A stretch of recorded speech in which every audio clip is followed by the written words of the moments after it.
OFFSITE INSIGHT Podcast. I'm Dave, and today's episode is brought to you by the Creative Co-op. Big thanks to Gino and the team. If you have any advertising or design needs, please reach out at tcco.ca. Today we are very fortunate to have a secondary guest, a return guest to our program today, Mr. Mayor Alex Nuttall. Thank you so much for being here. Yeah, Alex is good, and it's good to be back, and I know we got a lot of good stuff to cover today. Absolutely, Alex. Well, I'll let you jump right in there. Obviously, there's some big announcements that have come out of the province recently.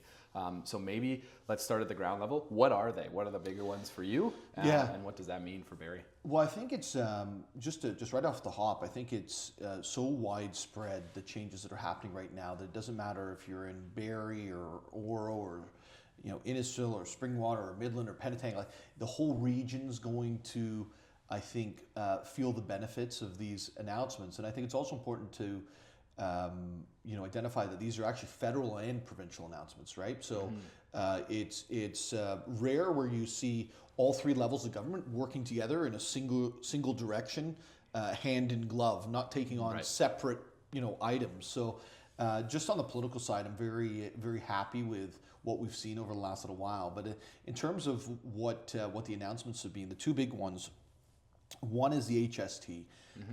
The waiving of HST related to new home builds is massive. The second one is the 50% DC reduction for 3 years. So the HST, I believe, was a year. It's a year. Yeah. And that means any new homes, not whether you're just a first-time home buyer, but anyone who's purchasing a new home. That's right. Up to $1 million.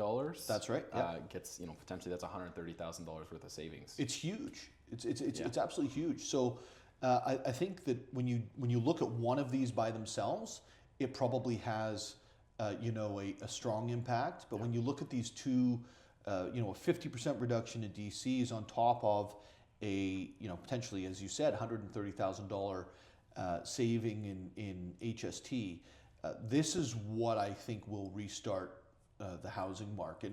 And the concerns, you're in the home building area. What you're doing is really trying to highlight the issues, concerns, opportunities, and challenges inside of home building in our region, right?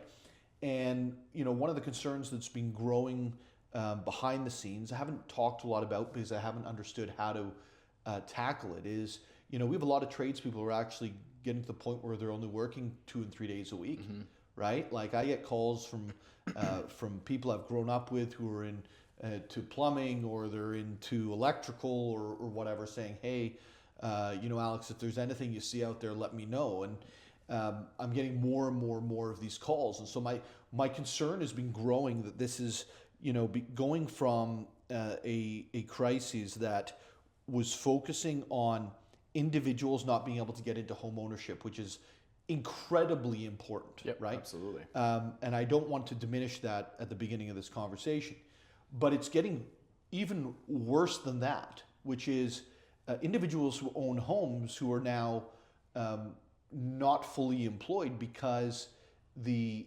sector is in such pain, right? And so what I really love about this is that by the feds and the province acting together, you're not just seeing the opportunity for people to buy new homes, and that can be a senior downsizing into a more appropriate, or it can be our little brothers and sisters jumping up and getting their first condo or home or whatever.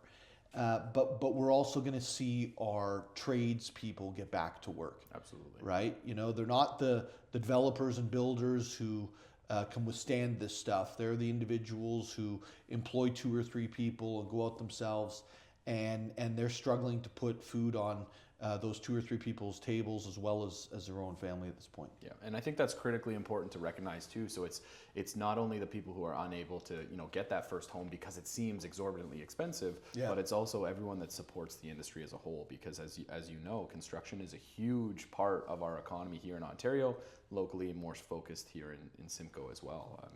I'm in the industry, so I understand that. But there's electricians, there's plumbers, there's everybody who's kind of like,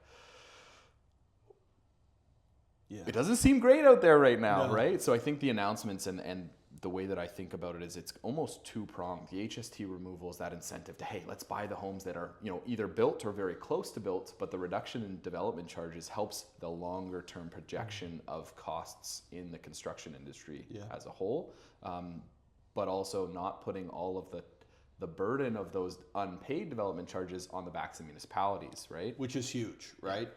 And, nobody wants to hear politicians complain. Absolutely. Right. So I'm not going to do that. No, for sure. But I think it is, you've got to note that if 1 + 1 = 2 in terms of the cost of infrastructure in a municipality, and you take one away, you're left with one, and you got to find another one to meet that number, to meet that $2 amount to cover the infrastructure. So what the province has done is said, with the feds has said, we're going to make up that other dollar, right? We're not going to leave municipalities in a position where they don't know how to finance infrastructure in their own backyards, and we're not going to, we're going to remove that cost from the market for the next 3 years. Before we keep going, there's if I can do a little Barrie bragging for a second, if that's good for you.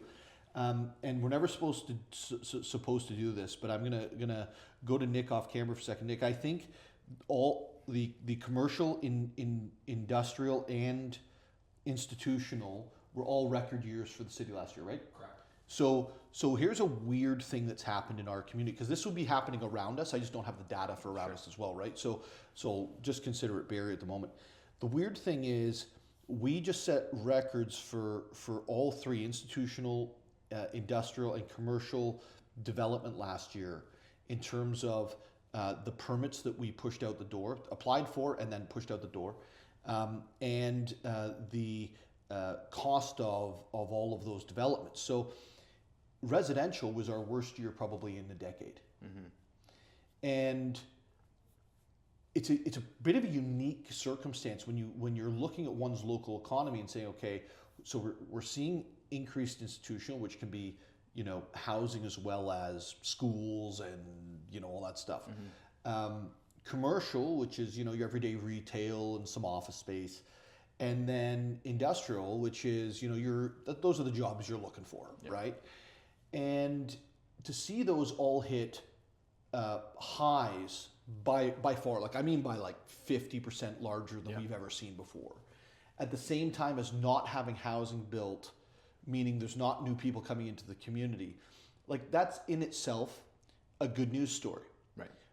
But the problem I think we're facing is when you look inside of our city, there's so many young people living in their parents' basements, right? Who can't go out and start their lives because to get into an entry-level unit is like $800,000, $700,000, right? So when we look at what these changes are, how they're going to affect the market going forward, I was I spoke to a group in an office yesterday and kind of explaining all this. So I have a banking background, so it's my, I kind of get a little cerebral on this, and I apologize for that. But if you think about, let's talk about a $600,000 unit. Okay, so that's a townhouse in Barrie. Yep. Is it the same outside of Barrie? Is that about the number? Yeah, I would say depending on where you are, it's a good figure to use. Okay. Yeah. So if you have that $600K unit, and let's pretend for a second that the developer and builder, they're each making $50,000 towards that. So let's call it a $500,000 cost. And I don't know if that's a number. Yep. I'm throwing it. They're making something. Let's do simple math though. Yeah. We're illustrating a point here. Yeah. So that $500K, if you multiply that by 13%, right? You're in the 63,000 or 62,000, something like that, number that is being saved right away. Yep. So if it's 13, I guess it's half of 13, which would be 6.5, so $65,000. So all of a sudden, that $500,000 cost per unit is going down to $435,000. That's just the HST side. Yep. Right? A townhouse unit in the city of Barrie, $70K for a DC. So if you weigh 50% of that, that's another $35K right away. Right. So the cost of the house to build just went from $500,000 to $400,000, just like that. Yep. Right? that is massive.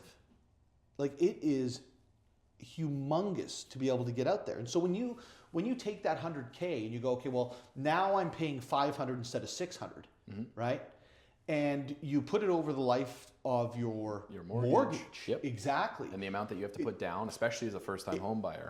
Totally. Yeah. And I want to get there on the first-time home buyer because I've got some thoughts on this. But let's pretend for a second that you had $30,000 that you were putting down. You saved for the last 10 years. You got your 30K. It's down. And that gets you over your 5% threshold you need.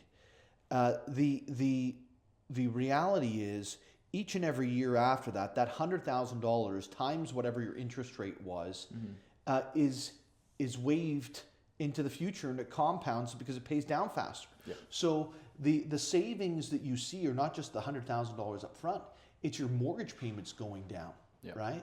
And it becomes not just more affordable from the total cost, but it is more affordable on a monthly basis, which I think is what we're trying. That's a nut we're trying to crack. Absolutely. I mean, it's all related, right? The affordability crisis is, if you will, a large portion of that is housing costs. So 100%. we're making it easier to get over that first initial barrier, being the upfront cost that you have to prove to the bank that I can afford this, and that's your income and your down payment, et cetera, and there's special rules for it.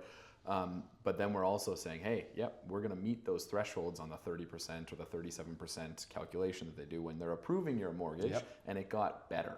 Yes. Overnight. 100%. Yeah. And we're in a market like, I think it's the same for the whole area, but I only really pay attention to Barrie, so I'm just going to focus on Barrie stats. When you are in a city that has higher rental costs than the GTA and the greater Vancouver area, and that wasn't that long ago, that was 4 years ago that was the case. That is a massive issue, right? Because it's not just about, it's hard to make it by, but the idea that you go into, you do well in high school, and then you graduate high school and you go to university college, you do well in university college, and you go out and get a job, and then you go out and get a rental, right? Because they're not ready to buy yet. If your rent for your one-bedroom apartment is $2,500 a month, and it's not $1,500 a month, right? I don't know what you're saving right into your entry-level career. Right? Yeah. And so when people used to start saving money at 22 and 23 to buy a house, like that's moved to 33. And the fight to get into a house at 25 and 27 and 28 is now 35 and 37 and 38. Yeah. And that's like the impact of that as you see it coming down the line when you get into 20 years from now, because I'm 40, I look like I'm 70, but I'm 40. And so me and my friends, when we're going into that point of retirement, and there's lots of us who don't have homes and haven't built those nest eggs that the previous generation have, like there's going to be massive issues coming down the line that we don't even really see coming today. So now those people are going to be able to buy homes. Right? When we have the rental market being impacted the way it is today, we did this DC waiver. We talked about it last time. We got 2,000 new units starting. It's going to drive down the cost of rental in the city of Barrie. That allows individuals to save more. But we can't make up for the time we've lost. Right.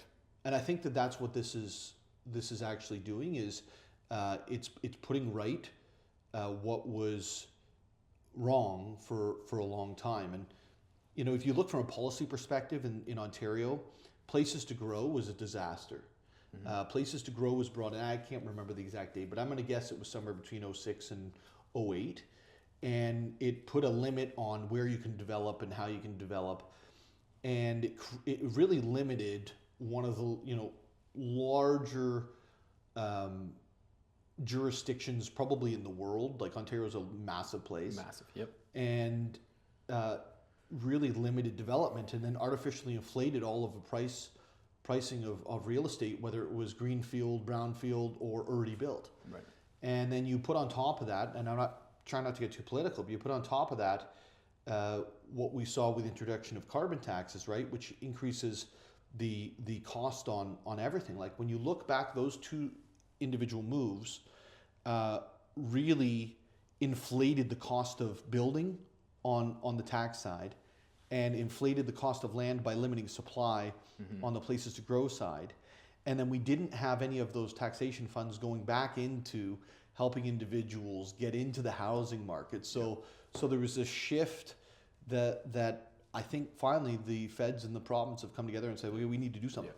Yeah, and I think I would agree, and we don't need to get political. I mean, this is a compounding issue that has occurred over a number of different decisions, not necessarily just in Ontario or just in Canada, but across the world when you think about it, right? Because when you look at Australia, it's expensive to live there. It's expensive to live in lots of different places. And, you had mentioned, the supply was cut based on, hey, we're going to identify areas where you can grow, and some of the ways that we can grow aren't what us as typical Canadians want.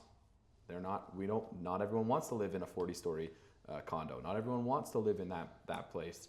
And so we had this shift in supply, and we had an increase in demand. Obviously, the country, as from a population level, has grown. Huge point. Has grown tremendously. And I'm not saying that's a bad thing, but there was a mix match. We cut our supply and increased our demand. And Economics 101 is, hey, we've moved the chart over here, so prices have gone up. I was having this exact conversation yesterday. Yeah. I came to this country as an immigrant. Right. I was weirdly born a Canadian citizen, but I was born in the UK because of my grandparents. And I look at it and go, can you, if we were to do let's say a survey of people wanting to come to Canada or people who've just come to Canada. Yeah. Okay, do you want to live with your 2 kids and your husband or wife on the 40th story of a building in Toronto, or do you want that single family house with a white picket fence and a little bit of space for you to put a jungle gym and a trampoline and a little tea area for your daughter? You know what I mean? Yep. If you ask that question, we know what the answer is. Absolutely. 10 out of 10 times. Yep, absolutely. Right? So when the government decided to move in a direction where they limited supply, only, as you're saying, only to living in the sky, right? Mm-hmm. And then at the same time increase the amount of individuals coming into the country, especially through students, we got left in a very, very difficult. And if you look at the northeast part of the city, I mean, this is right near where you live, right? You're just outside of that. Yeah. The impacts on that what's known as Ward 1 in the city of Barrie have been profound, where you have single family dwellings that were taken up by student housing for the last 15 years as the number of students went up without the corresponding number of student housing units. Yep. And what that does is further, exacerbate that issue of not having enough supply for individuals who are just looking for houses. And so what you see right now actually is there's a ton of houses for sale in Northeast Barrie because international student supply has gone way down. Yep. Yeah, it's pretty interesting. Yeah, I mean, we could talk about this for a very long time because, immigration is a federal level policy, and sometimes that has a huge effect on things that the province has to think about, and then has a huge effect on what the municipality has to think about. So when changes happen on immigration policy 15, 16 years ago, it takes a little while for those other areas to show up. But then you realize, oh, shoot. We've got a whole other issue coming up. We said yes and we weren't prepared. We were really what happened. Exactly. We said, absolutely. It makes sense. We need to grow our population. We need to continue to be able to grow our economy. And part of that is having a healthy immigration. But part of that is we need to have the supports and the supplies and the services available to help that immigrant population and the people who are already here. It's not easy. No, it's not easy. And I think that's one of the beautiful things about the last couple of weeks is and I already said this and I'll repeat it, is when you have the feds and the province working hand in glove with a common strategy, that is, I don't know, everyone put their political stripes aside. Absolutely. Right? I'm a former Conservative member of Parliament. I'm putting my political stripes aside. If you were to ask folks on the street, just walk down the street, hey, should the feds and the province and the municipalities be working together to tackle the affordability crisis that's happening in the streets of Barrie? Sure. No one's going to say no. No one's going to say no. Right? No, absolutely. But it doesn't happen often enough, but it is now. And so, for me, I'm just looking at it going there's a real opportunity to right-size affordability when it comes to homes because of these changes on the federal and provincial level. And, when you pair that with the success that's being had on commercial, industrial, and institutional growth, Like that's what we all want. We all want to be, seeing our quality of life grow, and I think for the first time, certainly in a decade, I feel like there is actually a hope and an opportunity for those who are turning 20, 21, 22, those who are turning 64, 65, 66. There's an opportunity that didn't exist for individuals hitting that age 5 years ago, 4 years ago, 3 years ago, and 2 years ago. Which in turn helps everyone. Yeah, absolutely. It absolutely does. If that 64 and 65-year-old is downsizing, well, that just made an appropriate size house for that growing family to move into, right? And 100%. And I can think of my parents, and I can think of their friends who have declined downsizing because they're like, well, I'm going to pay just as much, and I'm not going to get any. I'm going to get less for what I'm paying for, Yeah. so I'm just going to stay in this big house. And I know in Ontario, the province of Ontario, and I'm pulling numbers out of a presentation I heard a couple of years ago, but there was I want to say 50,000 empty bedrooms. It may be even way more than that in the province of Ontario. Yeah, that doesn't surprise me at all. So there's just these empty spaces that we built the wrong fit is there for what we need as individuals and as a community. We've got too many bedrooms here and not enough here. Yeah, right? So, yeah, absolutely. And I wanted to bring back the idea of balance, right? So we've got all this commercial and industrial and institutional growth in the city of Barrie, but not residential. And I imagine you always want to strike a balance, right? Okay, more jobs and more people have houses to live here, and more jobs and more people to live. And I would guess, and maybe I'd ask your comment on, I think we've built a lot of homes in Barrie since the late 90s, and we didn't have that institutional growth. So I wonder if it's almost a catch up to have that institutional. There's some of that for sure. And I think that we should be very clear about that. When we one thing the city of Barrie did really poorly, and I say the city of Barrie did it poorly because we did have a choice. It was actually the province of Ontario that did it poorly, but we could have said no. Right. Okay, was the annexation in Innisfil. It was done so poorly. So when we first started talking about that, I was on council back from 06 to 14. I think that annexation was 09. They've been working at it for... Officially Jan 1st, 2010, I think. 2010, yeah. So they announced it in 09. It came in, perfect. So when you think about that, that had started in 2001 and 2. Yeah. And the conversation was about jobs. The entire conversation was about jobs. And when it was proposed, they said, okay, well, you need to take some population with it. So they said 30,000 people are going to move into this annexation area, and there'll be 10,000 jobs associated for those 30,000 people. 3 to 1. Right. Good ratio. Yeah. When the final vote came in, there was an amendment that was made to it, and it ended up being 45,000 people and 5,000 jobs. So now you went from a ratio of 3 to 1 to 9 to 1, right? So for every 9 people that were moving to Barrie, we would have 1 new job, right? And you say, okay, that sounds terrible, right? But then Places to Grow created this a more intensified growth method, if you will. Sure. So everyone's going up instead of out, which is great ideal, but it doesn't fit for everybody. But it's a great ideal. And so where those 45,000 people were supposed to go, we now believe there's going to be about 67,500. Right. So you're at 13 to 1 in jobs to population growth. And that doesn't incorporate all of the growth that we've seen in downtown or along our transit nodes of intensification in the existing city. Like it's probably 100,000 people for 5,000 jobs, right? It's just not sustainable. So it doesn't matter if it's schools or it's social services or transit or whatever. Like it got left behind. Absolutely. Right? And so, it's good to see some of that catch up taking place. I think what I take out of it is some of it's catch up, some of it's like an acceptance that this is actually a good area to do business, right? Like if you look east and west of Toronto, there's not really much left to do. When you look north, you got to go over the green belts. You land in Bradford, Innisfil, Barrie, right? Bradford and Innisfil don't have the same infrastructure that the city of Barrie does, and that's not a slag on them. They're working on it. They're getting some of it done. Some of it is done. Some of it's yet to come. Barrie's just like ready.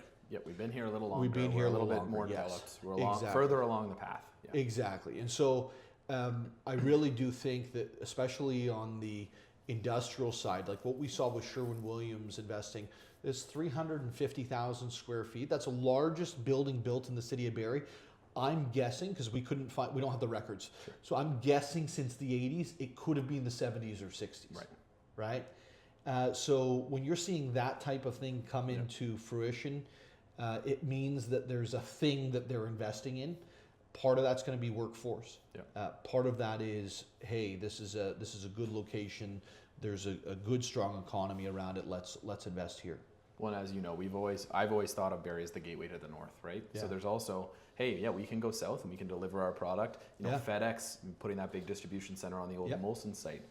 We're close enough to the GTA, but we also have access to the northern part of our province, which, as we continue to develop our infrastructure in the Ring of Fire, like there's still a key central hub that can happen here versus and should happen here. Absolutely. If you talk to, it's interesting, and I'm going to quote my friend Mayor Lefebvre from up in Sudbury. We were both members of Parliament at the same time. He was representing Sudbury with the Liberal Party. I was representing Barrie with the Conservative Party, and Oro and Springwater as well. And we became friends when we were there. Never really talked after that. Both became mayors at the same time. He'll tell you that they need their skilled trades for mining. Sure. Right? Not for refining and not for production. Right? For mining. And actually, if you have too much refining and production happening in the same place you have mining, you don't have enough skilled trades to support the initial mining that needs to take place. And so it's really interesting. Like I think we are uniquely situated. We have rail. There's rail in the county. There's rail in the city. We have an airport in Oro Medonte. Oro, Aurelia, and Barrie used to be the owners of that. Barrie then became the owner of it. County came in and bought Barrie out.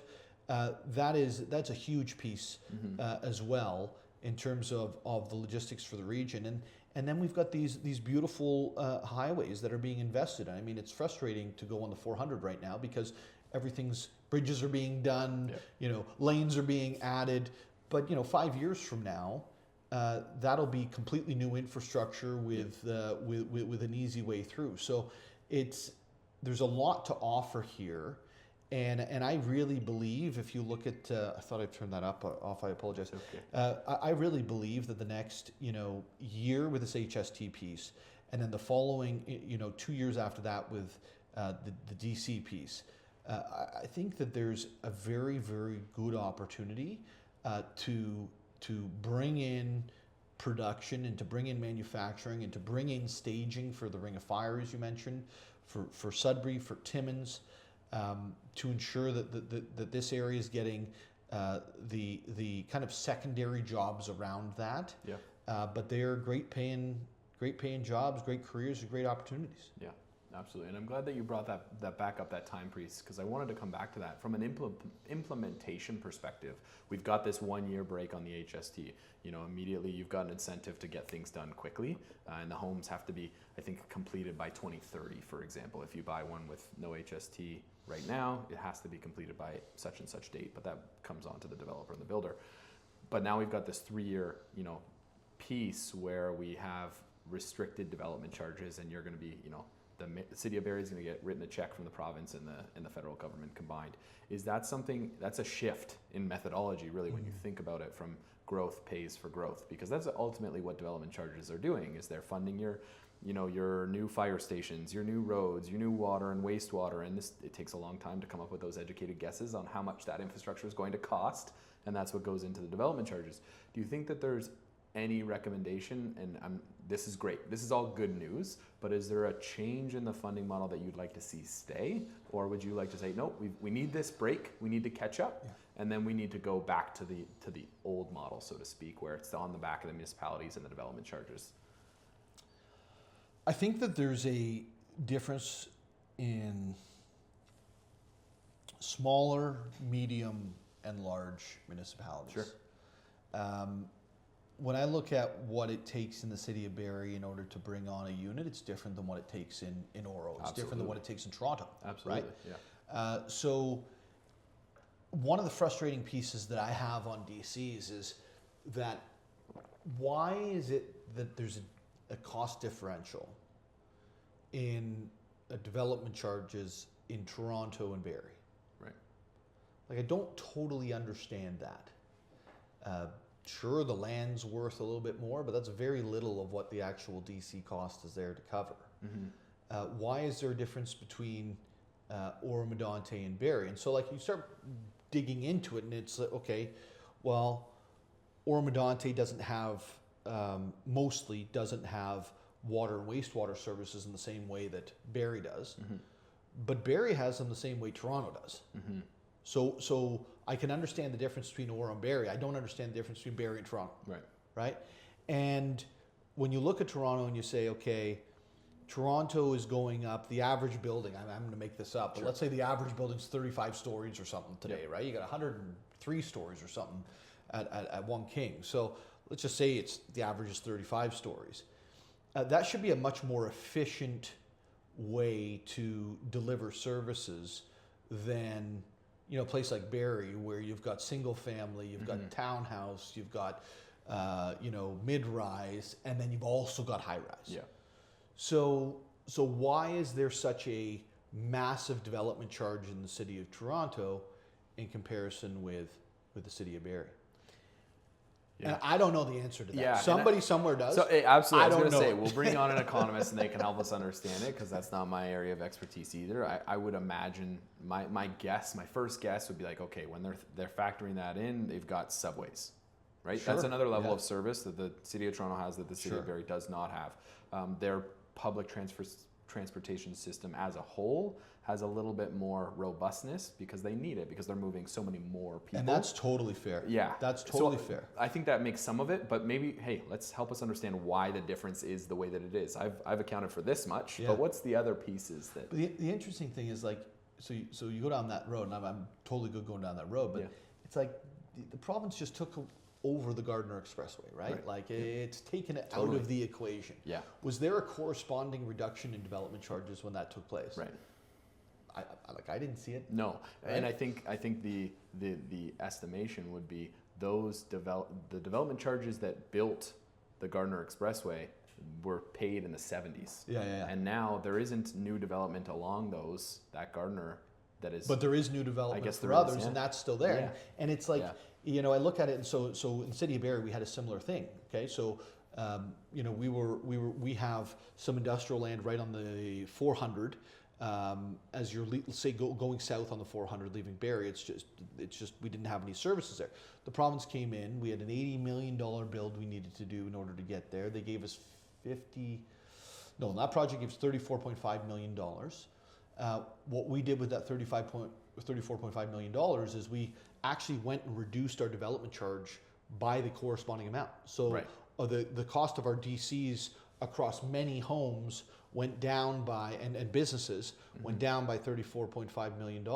Literally, it's accounted for. We had another 19.5, I think it was, over at Mapleview Drive and Yonge Street, inside the Hewitt's secondary plan. Same thing, right? We $20 million gone from the DC background study. Right. But so there was a corresponding reduction when there was a provincial investment. It's hard to understand how we get to the cost, and so if we can't understand a standard of what gets included and what doesn't get included in DCs across the board, how are we ever going to have the province or Fed step into a medium or long-term plan to reduce DCs overall? Because if I said, okay, well, we're going to start building subways in Barrie, which is clearly not within our financial plan at the moment. So that we can be the same as Toronto, and then everybody everywhere is building subways, then it makes sense. Until then, you know, it's very hard to understand how they would do anything but one-offs. You know, one for you in Oro, one for me in Barrie, one for them in Toronto, and so on and so forth. Yeah, which I think comes back to the ideal that, you know, the people closest to the government closest to should be able to make the decisions on what services their constituents need. So I understand that logic, but the Development Charges Act of, I think it's 1998, I did not study it. I refused to study it. I mean, I know enough to be dangerous, but that's about it. And to your point, sometimes we make things way more complicated than they need to be. And growth doesn't pay for growth today. Right. Like this is actually one of the things that people say, well, development charges pay for growth. Well, they kind of do. Right. Okay. Because there's still 10% that gets picked up by the municipality just based on the exit. Well, you know, Dave's going to drive down that road. Right. Right. So 10% of it's the existing population. And then when you go beyond that, you know, we're collecting DCs. Usually we don't have the full amount of the actual project anticipated, so the municipality ends up picking up. We believe in the city of Barrie somewhere around 20% of all new infrastructure is actually paid for by the existing residents. Right, okay. So, you know, growth is paying for, you know, 8/10, not 100%. Not 100%, right. yeah. Well, and the system's never going to be perfect, and I'd say 80% is better than 50%. 100%. You know, as you know, my brother's a taxpayer in the city of Barrie, and he would like to not pay for any of the growth. But you know, 80% is not bad, and you know, you want to make sure that you're not bearing the brunt of the cost of everything. But I think it's also reasonable to say, hey, well, he's going to use that new facility down in the south end, so he should pay for some of the development of that. Yeah, on the rec centers, libraries, like exactly. that type of stuff. Like the social infrastructure, I totally get. Yeah. The reality is when you look at DCs and you look at housing and you look at infrastructure for, you know, housing versus industrial or commercial or institutional, the cost for housing is far more. And so we win, like just being completely transparent, we win on deals that promote industrial development. Right. The taxation is large. Yep. The demand is zero. Mm-hmm. You know, they take care of their own backyard as businesses. Yep. That is a big win and subsidizes the rest of the city in terms of residential taxpayers. That's hard to believe when you see the cost of taxes, but it is unfortunately the way it is. Yeah. I mean, you want your economy from a municipality perspective to be diverse, to have commercial, to have industrial, to have institutional that are paying different rates than, say, single-family residential. Yeah. Right. What does the home builders take on the changes to HST and the changes to the DCs? Like, what are you hearing out inside? Yeah, so we had an event last week where the day it was actually announced by Minister Kanjan was there to give us a little sneak preview of some of the changes that were coming, and I think Premier Ford had just announced it the night before. Yes.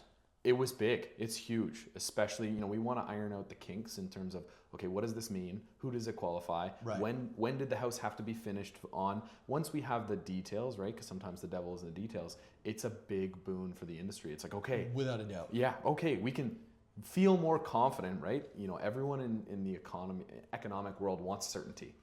Okay, if the cost is there, I just want to know what it is so that I can factor it in. Okay, the cost isn't there. I want to know how do I achieve that no cost? Yeah. And then we can plan around it, right? So once we get those details really ironed out, I think people are really excited for especially this next year period where they can say, hey, we've got this house that's 80% complete. It's so much easier for someone to buy it now. Yeah. Right? And we can go build that next house. And we could go build that next house and get as many as we can built in the next year. And then as I said, it's a two-pronged approach because that development charge reduction is going to help plant the seeds for the next developments. Without a doubt. Do you think any of these reduction in costs should be able to be like transitioned into down payment? I mean, I think they naturally are by virtue of, as we talked about before, how it gets calculated. Yeah. Right. How let's say the price was $600 and now it's $500. Well, there's automatically a reduction. There's $100K there. Yeah. There's already a reduction on what you need to put down because you'll need to put down. Let's say it's your first. So you got to put down less. Exactly. But I guess what I'm saying is if the feds or the province, combination of HST and combination of DCs, allow for that unit to still sell for $600,000, but it to be let's say $100,000 down payment. When I look at the city of Barrie, and like we were talking about this earlier, the cost of renting has been so severe that it's hard to save money. Absolutely. Right? I'm looking at this and going like, okay, is there an opportunity for builders to turn those reductions, instead of like giving them straight as a price reduction, instead turning into a down payment contribution, and really opening the number of individuals up for supply. Yeah. You know, it's probably a little bit scary because of what we saw happen in Florida with, you know, zero down and all of that stuff. Sure. But it opens up the door to a ton of new homeowners who can afford a mortgage and afford to pay taxes on the house, and who can afford to live in the rental environment on that, but can't afford to rent and save. Yes, yeah. You're paying $2,500 a month, but the bank says no, you can't have a $2,300 a month mortgage. Which is wild when you think about it. Right. But yeah, I think that's a challenging notion, only because we have, so that in your scenario, if I understand correctly, the $600,000 price almost stays the same. Yes. It's still a $600,000 home that you're going to pay $600,000, and you're going to pay the mortgage on a $600,000 home. Exactly. But the builder is then going to turn around and say, hey, $50,000 of that is going to turn around and go towards your down payment. Yeah. Because the builder didn't have to pay the HST. Or let's say the full 100, even, Sure. right? Like, Yeah. or it's a mix of the two. Yeah. Right? You're going down to $550, then you got a $50,000 down payment, so you've now put in, what is that, 8% or 9%? Yeah. Anyway, it's just, these things have been kind of floating around my brain. Is like, how do we create, for me, the greatest day, and I think I said this last time I was on your podcast, my greatest day of my life was when I got into home ownership. Right. Like when you're growing up with nothing and no, you know, there's like, my parents aren't leaving me money, right? Yep. Like maybe my dad will a little bit, but my mom specifically, like I support her, right? My brothers support her. And so when you're growing up in that type of world, and then you get into home ownership, and every month you're not paying somebody else's mortgage, you're paying your own, and you're seeing, you know, it's, I got $600 more equity this month. I got $800 more equity this month. I got $1,000 more. You know, those are life-changing decisions. Yeah. And the more we can get people into ownership versus, you know, paying these you know, in most cases, massive landlords. Basically paying Bay Street, right? And not to sound too populist. The more we can get the individuals paying their own mortgage, earning their own nest egg, the better society is going to be. Yeah, and I think I agree with that premise. Obviously, who, you know, want everyone to be able to pay money into their own pocket. That really is saving themselves in the future, right? That's that nest egg. We want everyone to have that nest egg. We've got to put some guardrails in there, because what would be stopping me from going to say, oh, I'd like that too. Give me that. I totally got you. Let's go buy 6 of those houses, please, right? And that's Florida. Yeah, exactly. Right? That was the 08 meltdown. Yeah. Right. So I totally agree with you. You can't just do it widespread. But it'd be an interesting conversation, I think, to have, and I think it'd be an interesting opportunity for individuals to get into home ownership. We know that there's like certain sectors that it's really hard to get into home ownership. Trades is actually one of them, self-employed individuals. Really difficult to get into home ownership because of, essentially, you need to be having 35% down in order to just get in, right? And that's not the same for somebody who's going into like a high ratio 5% down or 10% down. They've got a salary, so on and so forth. T4 income, super easy. It's so easy. Yeah, it's interesting, and we talked about this last time. Let's have creative ideas. Let's have the conversation. Hey, maybe that's not the right solution, but it's going to lead us down a different path that we can hopefully come up with a solution that gets more keys into more people's pockets, for their own place. Yeah, right? Exactly. That's saving inside of your home. Like, imagine the home doesn't go up in value at all. You know, we're used to massive home increases. For sure. But I blame places to grow. I blame inflation through taxation. And you brought the third point up, which was like unbridled and uncontrolled immigration for much of the home increases that we've seen over the last number of years. If it doesn't go up at all, right? And you're a simpleton like me, okay? And you go to work, you put in your day of work, you get home, you know, you and your spouse make dinner, you go to bed, you get up in the morning, you do the same thing the next day. You know, after your 25 years, you're free and clear. You bought that house for 500,000 instead of 600,000. Yep. It doesn't go up a cent. Right. Right? It's free and clear. That is stability. That is safety. Absolutely. Right? That is opportunity.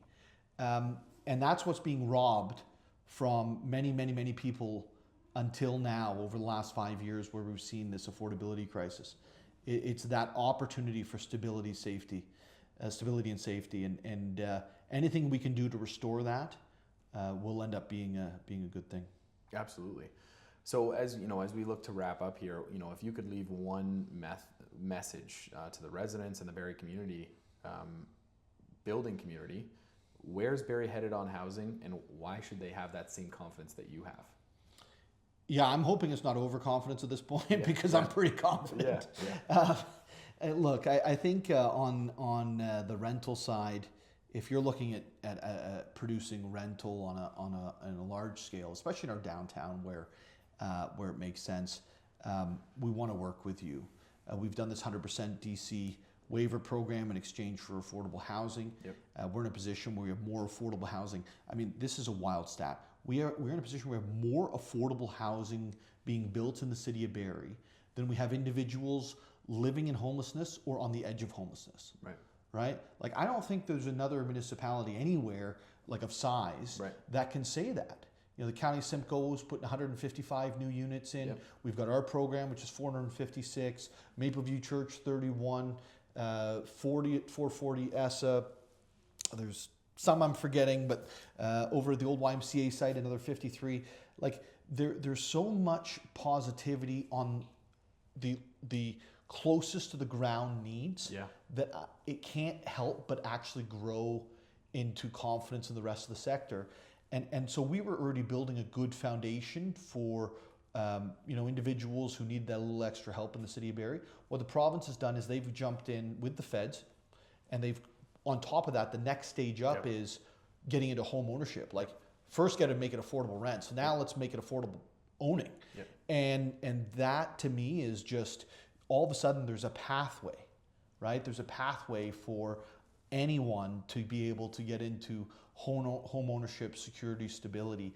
That is I'm very confident if that is indeed maintained over the next couple of years in the local market. We're seeing the industrial growth, we're seeing the commercial growth, we're seeing the institutional growth, the investment by government in our institutions, and now I see an opportunity for those who are stuck in their parents' basements to get on with their own lives. That's a beautiful thing. And I would invite you to say just how important that is for everyone else. Oh, I'm already in a home. What is this doing for me? It's doing a lot for you. It is. Right? Like, I think maybe self-included here. Okay. Yeah. We don't understand the impact that the trades and the entire sector, construction sector, have on our community at large. Right. It's going to restaurants. It is, donating to our hospital and our, whatever cause it is that day, because we do so much in the city of Barrie. It's supporting the school programs, right? When you see those around you out of work and sitting at home, when we see trucks in driveways and not at sites, that's a bad thing, right? So the overall for our community is huge. But I got asked this question yesterday, and I think there's a very, very specific piece here. There's an age group, and I'm part of it, right, where it isn't really hitting the same way as maybe 3 or 4 years behind me, right?